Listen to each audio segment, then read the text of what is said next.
Carilah guru yang mursyid. Nasihat Imam Al-Ghazali rahimahullah kepada anak murid beliau khususnya dan kepada kita seluruhnya. Wahai anakku yang tercinta, sayogianya bagi seseorang yang menjalani jalan akhirat itu bahwa ada baginya seorang guru yang mursyid, yang membimbing, artinya lagi pandai mendidik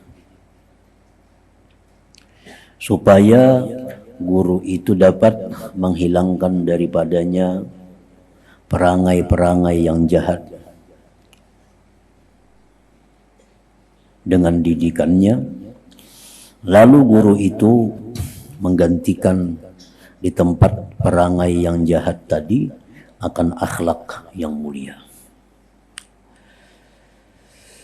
Jadi artinya bahwa apabila kita hendak menjalani satu jalan tariqah menuju ke tempat yang diridai Allah, surga, atau bila kita hendak menjalani satu jalan untuk ma'rifat kepada Allah, maka itu diperlukan ada guru yang membimbing kita. Kada bisa kita hanya dengan membaca buku, kada bisa kita hanya dengan mendengarkan kaset. Pasti ada seorang guru yang kita pegang, yang mana guru itu mencukupi syarat-syaratnya untuk menjadi seorang mursyid itu. Nah, karena demikian perjalanan menuju surga itu adalah perjalanan yang panjang. Lagi perjalanannya itu sulit. Perjalanannya itu banyak simpangan-simpangannya. Nah, kalau kada ada guru yang membimbing kita, maka kita akan tersesat dalam perjalanan itu. Sebab dalam sehari-hari kita pasti menemui berbagai macam perkara yang mana kita kada bisa memutuskan apa hukumnya perkara yang kita hadapi itu. Pertama, dari segi halal haramnya. Nah, kemana kita bertakun? Pasti ada guru yang kita tanya, ada masalah ini, apakah halal atau haram? Apakah boleh atau dilarang? Nah, kemudian lagi perlu kita tanyakan sesudah itu jelas hukumnya adalah boleh, apakah ini baik dilakukan atau tidak bagus dilakukan. Karena sesuatu yang boleh itu bisa membawa kepada kebaikan, bisa membawa kepada kejahatan. Kada tentu setiap yang boleh itu baik. Kada tentu setiap yang dibolehkan itu baik dilakukan bagi orang yang sedang menjalani satu perjalanan untuk mendapatkan kemuliaan di sisi Allah Subhanahu wa ta'ala. Nah, jadi artinya mesti kada kawa lepas, kada kawa jauh dengan seorang guru yang bisa membimbingnya. Baik dalam hal zahir, hal fikih umpamanya, tentang sembahyang, wudu, jual beli dan sebagainya, dan apalagi tentang batin, tentang hati. Nah, bagaimana caranya menghadapi demikian? Apakah hati kita boleh demikian? Nah, itu perlu guru yang mengarahkan kepada kita.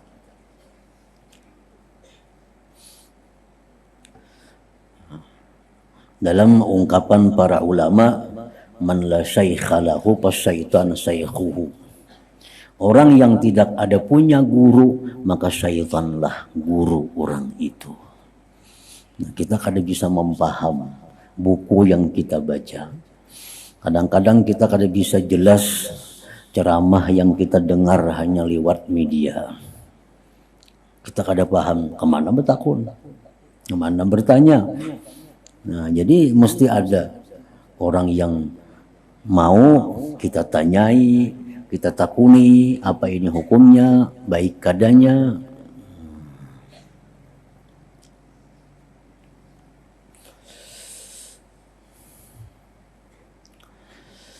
Lalu guru itu menggantikan di tempat perangai yang jahat tadi akan akhlak yang mulia. Yang dulunya seseorang ini ada ria, nah kayak apa cara supaya guru itu bisa merubahnya menjadi ikhlas. Nah, yang dulunya kita ini dengki, iri, bagaimana caranya supaya kita menjadi orang yang selalu berkehendak baik kepada sesama. Yang dulunya kita ini pendendam, pemarah, nah bagaimana supaya kita menjadi orang yang pemaaf. Nah, itulah tugasnya seorang guru yang mursyid, yang membimbing tadi.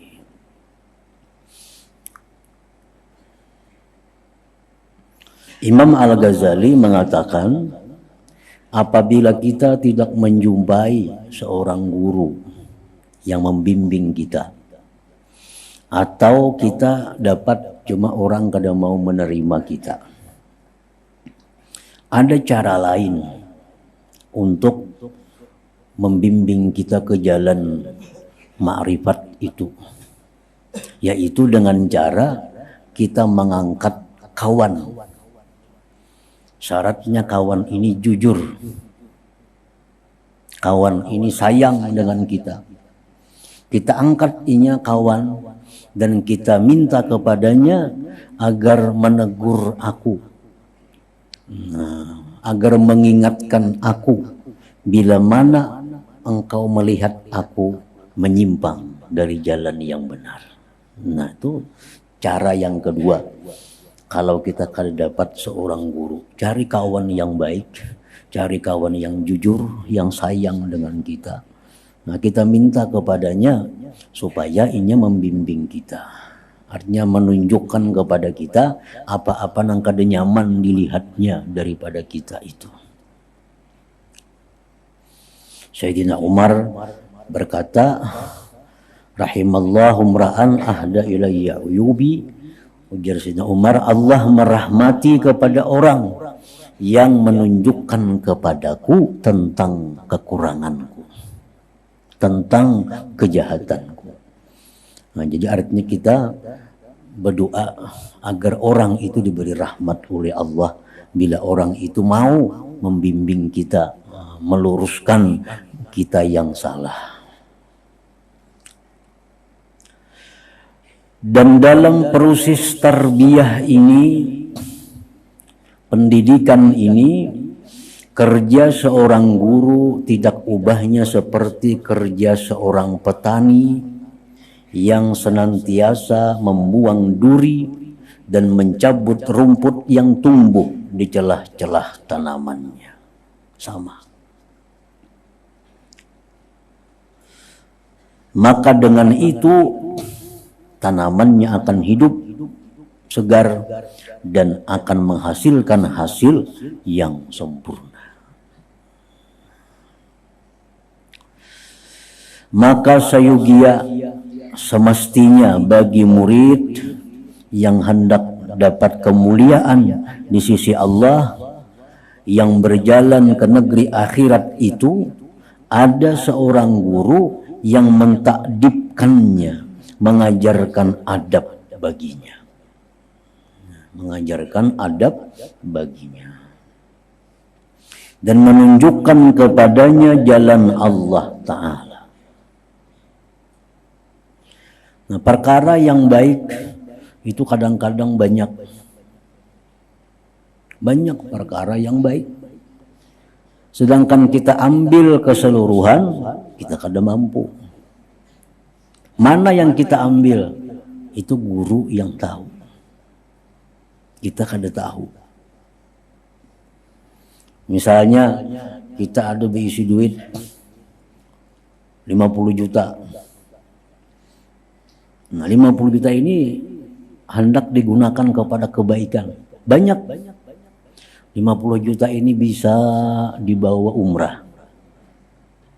Bisa dibangunkan musalla atau masjid. Bisa digunakan maulah pesantren madrasah. Nah 50 juta ini bisa ditukarakan pakaian, dibagi-bagi kepada orang yang perlu. 50 juta ini bisa duitnya ditukarakan baras, dibagi kepada orang-orang yang perlu baras. Banyak. Apa yang terbaik yang kita lakukan di antara sekian banyak kebaikan itu? Nah kita kada bisa milih kalau kita belum ma'rifat kepada Allah Subhanahu wa ta'ala. Pilihan kita itu biasa bercampur dengan hawa nafsu. Nah, pilihan kita biasanya bercampur dengan hawa nafsu.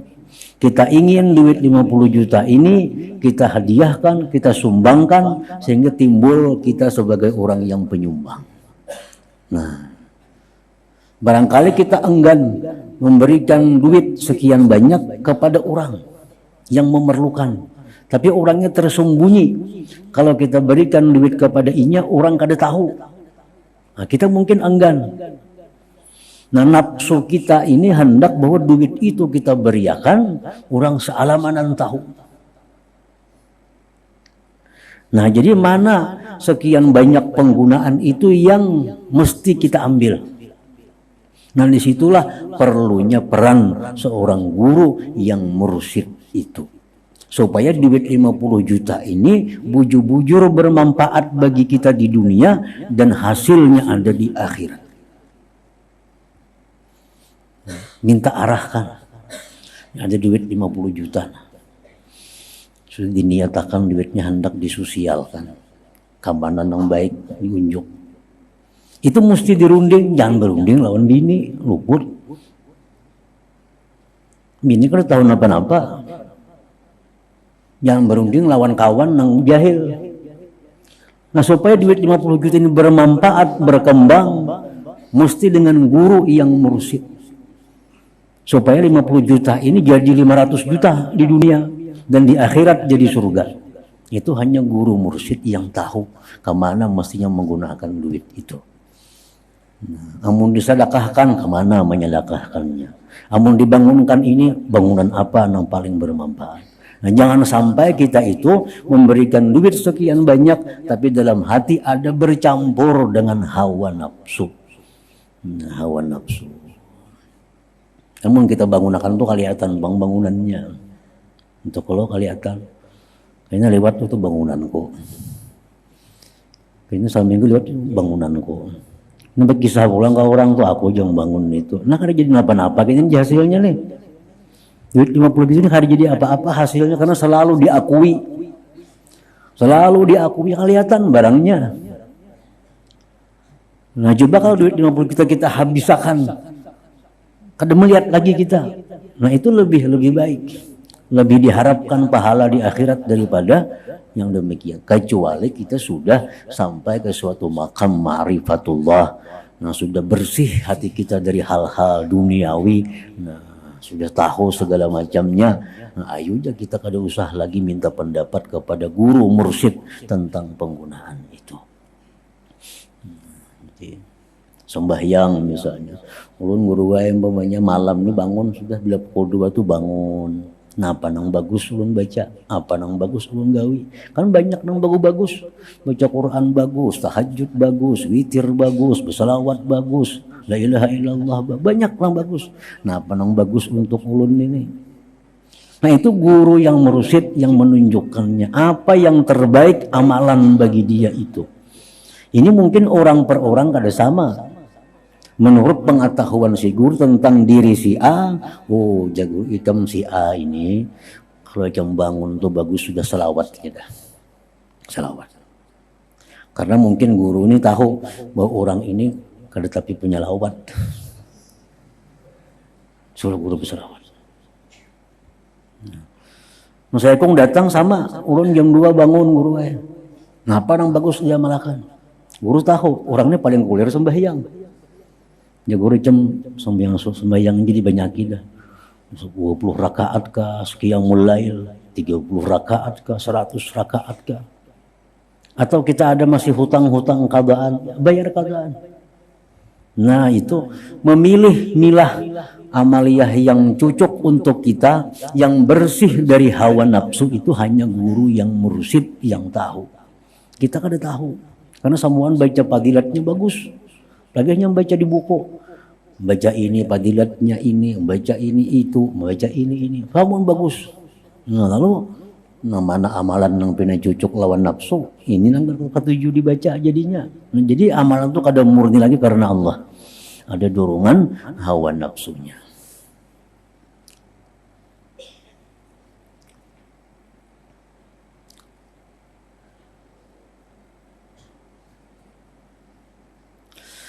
Karena Allah Ta'ala telah mengutus segala rasulnya untuk menjadi pembimbing bagi sekalian hambanya.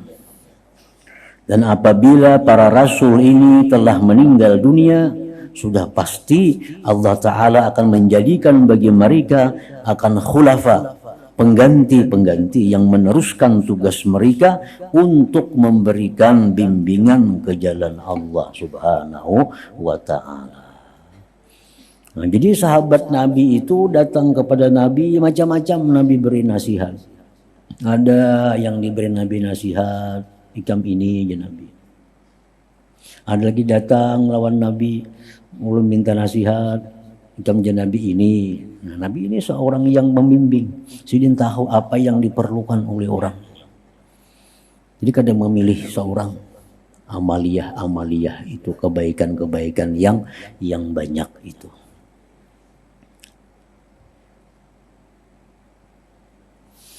Jadi kalau kita sudah punya ilmu fikih yang cukup, ya mungkin kada perlu bertakon tentang halal haram, karena sudah tahu hukumnya. Ini halal, ini haram. Ini syubhat, ini bagus. Nah, tapi kalau urusan ini, ini hanya seorang yang khusus yang mengetahui apa-apa yang baik kita amalkan, yang bagus kita amalkan.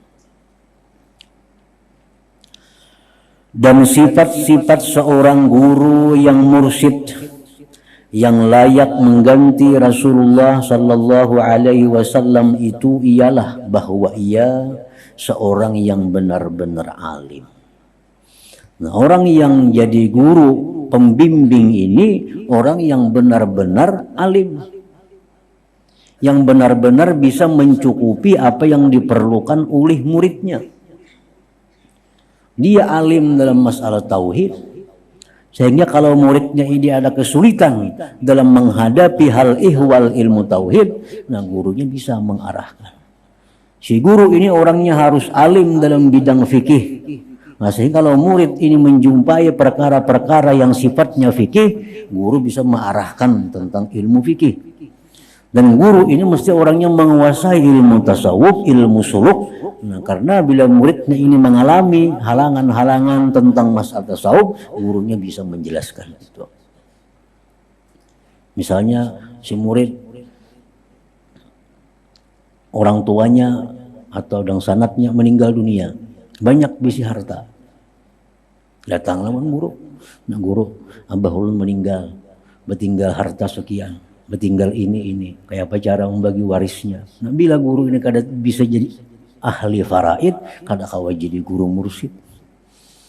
Harus menguasai ilmu fikih. Apapun yang dibutuhkan oleh murid, nah ini bisa mencukupi. Nah itu orang yang berhak disebut guru mursyid itu. Menguasai ilmu tauhidnya, fikihnya, dan tasawufnya. Tetapi bukan semua orang yang alim layak menjadi pengganti kepada Rasulullah sallallahu alaihi wasallam. Jadi ada istilah kullu mursyid alim wa laisa kullu alim mursyid. Nah, setiap orang yang mursyid itu pasti alim. Dan bukanlah setiap orang yang alim itu bisa menjadi seorang mursyid, seorang pembimbing itu. Nah, kayak manusia-manusia yang diberi Allah wahyu terbagi dua. Ada yang hanya untuk dirinya sendiri, nabi. Itu kada diberi Tuhan tugas membimbing manusia. Alim, tapi ini untuk dirinya. Ada manusia khusus yang diberi Allah wahyu untuk dirinya sekaligus untuk umat Rasul. Tidak alim juga kedua-duanya. Jadi setiap nabi belum tentu rasul, setiap rasul itu pasti nabi. Pasti nabi. Nah, demikian setiap orang yang alim belum tentu dia mursyid, bisa membimbing. Nah, setiap orang yang bisa membimbing itu pasti alim. Pasti alim.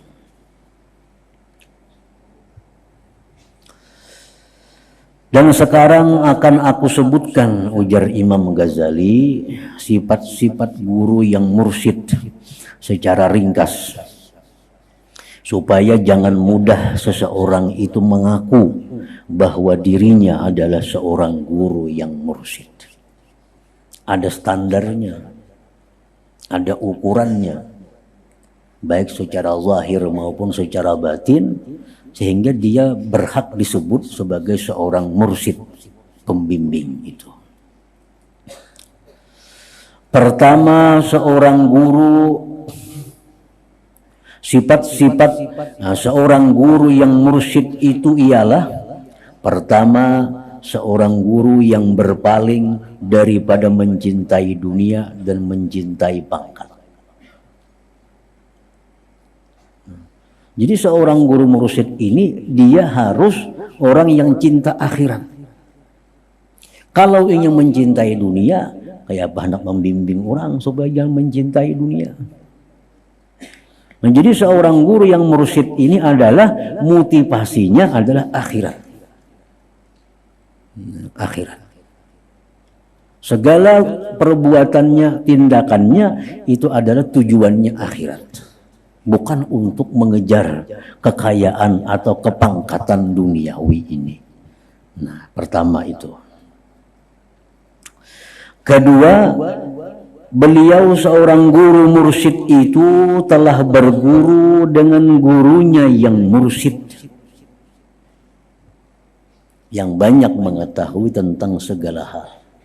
Jadi seorang guru yang mursyid, pembimbing ini, dia harus mesti pernah jadi seorang murid dari seorang guru yang mursyid. Karena kalau kayak itu kita kada ada pengalamannya. Kada ada pengalamannya. Jadi seorang guru yang mursyid itu, kalau kita hendak berguru lawan sidin itu, kita harus tahu siapa garang guru sidin itu dulu. Siapa garang pembimbing sidin itu dulu. Karena kadang mungkin seorang bisa jadi guru yang membimbing kalau dia belum pernah dulunya dibimbing oleh seseorang guru yang mursyid itu. Nah, kalau kita hendak berpegang dengan seseorang guru yang mengurus rohani kita, kita mesti tahu guru itu siapa garang dulu gurunya. Siapa dulu mursyid sidin itu siapa?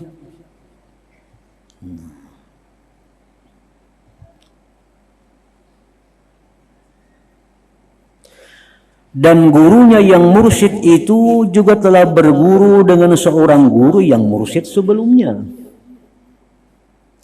Seterusnya wujud silsilah guru yang mursyid ini sehingga sampai kepada penghulu kita Rasulullah sallallahu alaihi wasallam. Jadi itu ada silsilahnya, bukan hanya sekedar berguru biasa. Ada turunannya. Jadi mulai sidin dibimbing oleh si Fulan. Tuan guru Fulan ini dulunya dibimbing lagi oleh gurunya. Guru ini dibimbing lagi dengan oleh gurunya. Sampai kepada bimbingan Rasulullah sallallahu alaihi wasallam. Nah, makanya itu ada di dalam istilah orang sufi itu ada lubusul khirqah. Lubusul khirqah itu artinya seseorang itu diberikan Nabi semacam kain, baik itu berupa jubah, baik itu berupa surban, sebagai tanda bahwa ini orang pernah dibimbing oleh guru itu.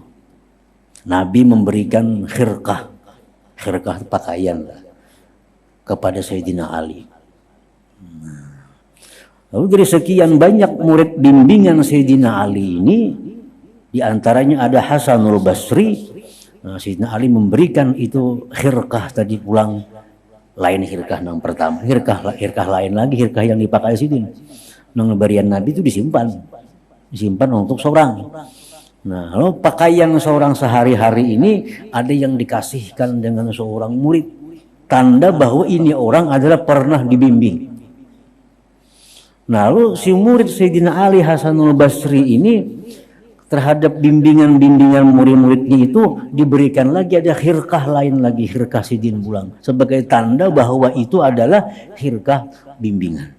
Nah, sampai berlaku kepada zaman sekarang. Nah, guru-guru yang pembimbing, yang mursyid itu pasti ada punya khirqah itu, bahwa dia itu pernah dibimbing oleh guru yang pernah dibimbing juga. Jadi kadangkala orang itu bisa membimbing kalau dia belum pernah berpengalaman dibimbing. Dan itu ditandai dengan silsilah lubusul khirqah tandanya.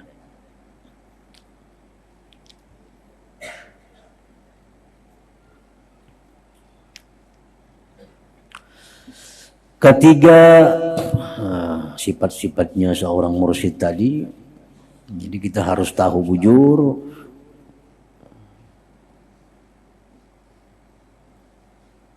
di mana orang itu dibimbing oleh siapa pembimbingnya. Karena urusan ini urusan rohani. Kalau sudah menyimpang, kalau sudah sesat, akan sulit kembalinya, sulit mencabutnya. Kita ini sudah mulai berguru dengan yang salah, ngalih berpindahnya. Apalagi sudah sekian tahun berguru dengan guru yang kada jelas asal usulnya. Padahal ini guru pembimbing rohani kita. Nah, setiap kali kita bisa bertakun masalah ini, nah itu. Jadi sebelum kita menjadikan orang itu sebagai guru pembimbing kita tahu bujur dulu. Guru itu siapa? Mengajinya di mana? Pembimbing sidin itu siapa? Sampai kepada Rasulullah atau kada? Itu mesti ada. Lain hal kita mengaji ilmu nahu, itu kada jadi masalah. Mengaji ilmu saraf, itu kada jadi masalah. Siapakah gurunya? Nah, mengaji ilmu nahu, ilmu bahasa Arab, itu kada jadi soal. Macam kamus munjid itu kan orang kada Islam mengarang, banyak dipakai oleh orang Islam karena bagus bahasa Arabnya. Ini artinya itu kan jadi masalah. Tapi kalau untuk urusan rohani kita, nah kita mesti berpilih. Nah, pilih bujur.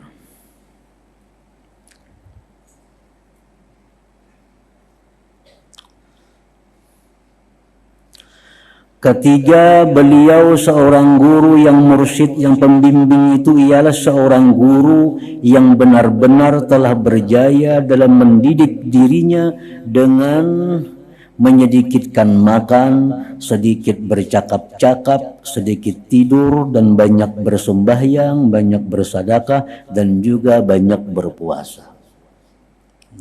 Artinya ini dalam sejarah, dalam sepengetahuan kita, bahwa guru yang akan kita belajar kepadanya itu, di samping tadi sudah ada dua, nah lagi orangnya itu, gurunya itu makannya sedikit, pandirnya sedikit, guringnya sedikit, sembahyangnya banyak, sedekahnya banyak, ibadahnya banyak. Keempat, beliau dengan sebab berguru dengan gurunya yang mursyid tadi telah mampu menjadikan akhlak yang mulia sebagai cara hidupnya, seperti sabar. Nah, seorang guru yang mursyid itu mesti sabar. Mesti sabar. Mampu menahan diri. Misal disakiti orang, ya kada membalas. Dihina orang, kada membalas. Itu tanda bahwa dia pernah dibimbing. Pernah dibimbing. Karena waktu dalam bimbingan itu memang dilatih supaya jadi orang sabar. Dilatih oleh gurunya supaya jadi orang sabar. Sembahyang, syukur, tawakal, yakin, qanaah, merasa cukup dengan yang ada, tenang jiwa, penyantun, tawadhu, banyak ilmu, benar, malu, menyempurnakan janji, tenang pendirian, tenang pembawaan, berhati-hati dalam segala urusan, dan sebagainya. Dan apabila ia telah bersifat dengan sifat yang mulia ini, maka sebenarnya ia adalah guru yang mursyid tadi, nur daripada anwar, daripada cahaya-cahaya Nabi Muhammad sallallahu alaihi wasallam yang layak untuk diikuti. Layak itu diikuti berarti layak diikuti. Tetapi kewujudan guru yang mempunyai sifat-sifat ini sangat jarang sekali. Lebih sukar wujudnya daripada al-kibritul ahmar, belerang yang merah. Nah, guru-guru yang bisa membimbing tadi artinya jarang didapat. Sulit dicari, sulit ditemui, sulit dihubungi. Dan siapa yang telah mendapat karunia yang baik, lalu ia bertemu dengan syekh guru yang mursyid pembimbing ini, dan pihak syekh, pihak guru pula bersedia untuk membimbingnya, maka hendaklah ia benar-benar menjaga adab-adab terhadapnya, sama ada yang zahir atau yang batin. Nah, bila sudah kita bertemu dengan guru yang punya sifat-sifat seperti tadi, nah, lalu Sidin Hakun menerima kita sebagai murid Sidin, nah, maka peganglah itu dan beradablah dengan guru tadi dengan adab baik zahir maupun batin.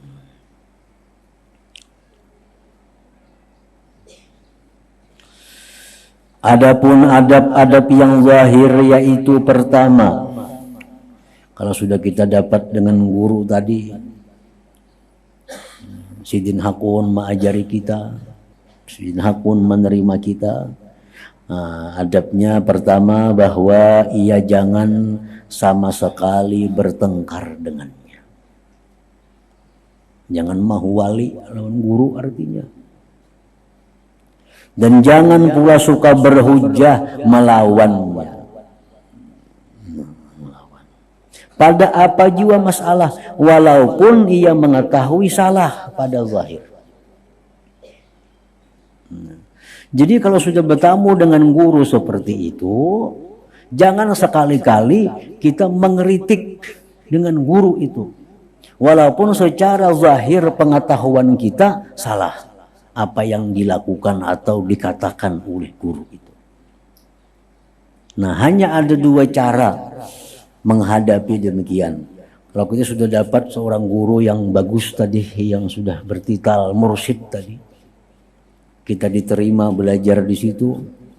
Nah, adab kita yang pertama, jangan sampai mengkritik apa yang Sidin ucapkan, apa yang Sidin lakukan, walaupun menurut kita kada cocok. Kalau nya kada bisa itu, kada bisa taslim ngarannya. Ini sudah mengikatkan bahwa apa yang dilakukan oleh guruku itu pasti ada dasar hukumnya. Nah, aku belum tahu. Kada perlu mengkritik. Nah, pas dia nangka itu, maka dilarang dalam agama. Kita mungkin sedikit ilmunya, kada seluas ilmu Sidin. Nah, pertama taslim, serahkan. Sidin manggawe itu Sidin tahu aja ilmunya, pasti ada ilmunya. Nah, kalau kada kawa demikian, betakut. Takunakan lawan sidin. Sahabat tuh seringkali bertakun lawan Nabi, napa pian macam ini, maka aja pian kada boleh. Nah, takunakan lawan sidin. Pian ada melakukan ini. Sedangkan dalam pelajaran yang pian ajarkan itu perbuatan yang dilarang Nabi. Kenapa pian melakukan ini? Nah, lebih baik itu daripada mengeritik di hati. Kenapa sih malah madakan haram, tapi siangnya menggawi. Nah, itu mengeritik karena ini sudah diputus hubungannya dengan guru secara hakikat dari Allah Subhanahu wa taala. Kalau kita mengeritik dalam hati kita demikian. Kenapa sih din kayak itu semalam madakan haram, sekali sih menggawi. Nah, itu mengeritik. Nah, sejak itu kita diputus hubungan silsilah ilmu daripada guru itu. Hanya ada dua, satu kita pasrah, pasti sirin ada ilmunya, pasti sirin ada alasannya yang benar. Kalau kada kawa juga, datangi sidinnya, betakun buju-buju, supaya jelas, supaya mengerti. Nah, kayak Nabi Ibrahim lawan Tuhan. Dia Nabi Ibrahim, ya Rabbi arini kaifa tuhyil mauta. Wahai Tuhan, perlihatkan kepadaku bagaimana engkau itu bisa menghidupkan yang sudah mati. Nah, ini Quran nih. Nabi Ibrahim bertanya lawan Tuhan, perlihatkan wahai Tuhan bagaimana engkau bisa menghidupkan yang mati. Ibrahim, Tuhan menjawab, awalam tu'min, apakah engkau tidak percaya hai Ibrahim bahwa aku bisa menghidupkan yang mati? Jadi Ibrahim bukan kada percaya, percaya, tapi liyatma'inna qalbi, agar hatiku tentram. Agar hatiku tentram. Bagaimana engkau bisa menghidupkan yang sudah mati itu? Nah, disuruh Tuhan cancang burung, lani-lanik mencancang. Akhirnya Tuhan dengan kun, jadilah itu burung kembali burung. Nah, hanya tenang Nabi Ibrahim. Nah, demikian pula seorang murid itu, kalau hatinya kada tentram melihat gurunya berbuat hal-hal yang dilarang menurut pengetahuan si murid, nah takunakan lawan si jin. Napa pian manggawin ini? Supaya hati ulun tenang nah. Napa ada kapian dalilnya atau apa hukumnya? Nah, itu kena jawaban guru macam-macam. Bisa guru itu menjawab dalilnya, jadi guru ini dalilnya. Bisa aja guru cuma mengaji aja terus kita dapat saja ilmunya, bisa juga kayak itu. Kemudian hampir mengaji terus dia guru, karena kan bertamu ini dalil apa nang gawe itu pada kada salah. Nah, itu kena jawaban guru kada jauh di antara yang demikian itu.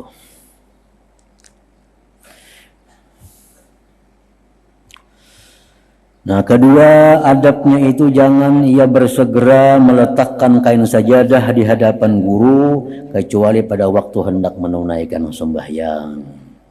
Dan apabila ia telah selesai sembahyang dan hendaklah ia segera mengangkatnya. Jadi misalnya kita seorang murid nih sembahyang masih lawas lagi, sudah mengunjung sajadah lawan guru, itu ada adab merenya. Nah, sudah waktu sembahyang sampai, sidin sudah siap anak sembahyang, nah hanya diurakakan sejadah itu. Itu masuk bagian adab yang lahir. Ketiga, jangan ia memperbanyak sembahyang sunat di hadapannya. Ini di hadapan guru bertasbih. Itu kan ada adab ngarannya. Di hadapan guru itu yang paling baik dua. Satu mendengarkan apa jar guru, nang kado betakun apa nang kada paham. Jangan bertasbih di hadapan guru. Itu kan ada adab ngarannya. Padahal baik saja bertasbih kalau berzikir bagus. Cuma kalau di hadapan guru itu kan ada adab. Di hadapan guru yang paling baik satu mendengarkan apa nang jasidin, nang kado betakun apa nang seorang kada paham. Itu lebih mulia daripada sembahyang sunat di hadapan sidin, daripada bertasbih. Itu tanda kada beradab ngarannya. Nah, keempat, hendaklah ia mengamalkan apa-apa yang disuruh oleh gurunya dengan kadar kemampuannya. Adapun adab-adab yang batin pula, yaitu pertama, segala sesuatu yang ia dengar daripada gurunya dan telah diterimanya pada zahir, maka jangan sekali-kali ia mengingkarinya pada batinnya. Jangan pada perbuatan dan jangan pula pada perkataan. Supaya ia terselamat daripada tanda orang yang munafik. Ini secara zahir, napa nang jaguru hakun aja, cuma hati menolak. Nah itu jadi orang munafik ngarannya. Itu sudah kehilangan adab batin, sudah kehilangan adab batin. Disuruh guru gawi ini, gawi ya, tapi hati kada tuju ini. Nah itu sudah munafik ngarannya dengan gurunya. Dan seandainya tidak dapat berbuat demikian, maka sebaiknya tinggalkan saja gurunya itu sehingga sampai suatu masa yang ia dapat menyamakan batin dengan zahirnya. Namun kada sanggup kayak tadi, baik berjauh aja dulu. Yang beparak guru berjauh. Sudah siap kena masanya, nah hanyar beparak. Kedua, hendaklah ia menjauhi daripada bersahabat dengan orang yang jahat, supaya ia dapat mengusungkan lembaran hatinya daripada segala perhubungan dan pengaruh syaitan manusia. Maka dengan itu akan suci hatinya daripada kekuturan syaitan, dan walau bagaimanapun ia mesti memilih kefakiran daripada kekayaannya. Nah, seorang murid itu orang yang banyak diberikan tugas-tugas oleh gurunya. Nah, sehingga apapun yang diperintahkan oleh gurunya untuk kebaikan dirinya itu mesti dia tinggalkan. Walaupun itu merugikan dalam segi duniawinya. Walaupun merugikan dalam segi duniawinya. Karena itu perintah guru, tinggalkan. Nah, mesti ditinggalkan. Kalau sudah kita mempunyai guru yang membimbing itu.